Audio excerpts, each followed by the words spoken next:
өдөр өдрөөр хэрэгжүүлэх сургамжууд.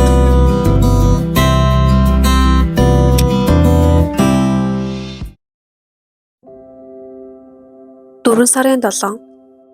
Гэвч би бүгдийг хүлээн авч хангагдсан. Би Эпафродитос та нарын юмсыг хүлээн аваад дүүрэн байна. Бэлэгч нь Бурханд таашаагдах тааламжит тахил ба анхлуун үнэр юм. Филиппой 4:18. Паулаас Филиппойчуудад бичсэн загтал нь Филиппойн итгэгчдээс ирсэн бэлгийг хүлээн зөвшөөрсөн явдал байв. Энэ бэлэг нь мөнгө байсан гэж үзэж болох байх. Хамгийн гайхалтай нь Игч Паул тэдний бэлгийг ямар үгээр магтсан нь юм. Тэрээр бэлгийг Бурханд таашаагдах тааламжит тахил ба анхлуун үнэр гэж нэрлсэн. Эфес 5:2-т Паул Голгот дээр өгсөн Христийн агуу бэлгийг ийм үгээр дүрсэлсэн байдаг. Тэрээр Бурханд анхлуун үнэрт үргэл ба тахил гэж хэлсэн. Эзний зарцад өгсөн бэлэг нь үгээр илэрхийлэхийн аргагүй Бурханы жинхэнэ бэлэгтэй ижил хэмжээнд үнэлэгдэж буйг бодохоор юутай гайхалтай. Жовет энэ ишлэлийг маш сайн тайлбарласан. Бидний жижигхэн тусламж ямар том цар хүрээг хамраа вэ? Бид ядууяар дүүлчилж байна гэтэл үнэндээ эзэн хаанд үйлчилж байжээ.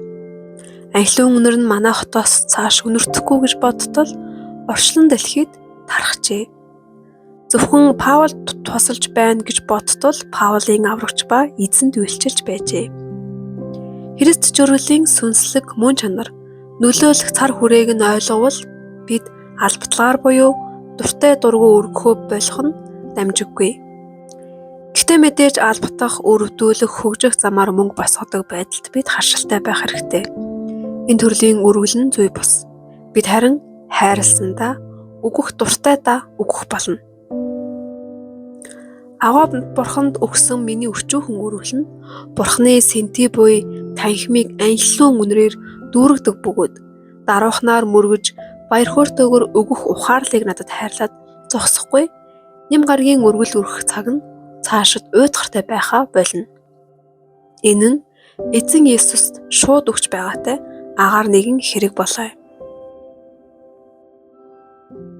Та бүхэнд үл устдах үгс компаниас орчуулан гаргасан Уильям Макдоналдын One Day at a Time номын хэсгээс уншлаа.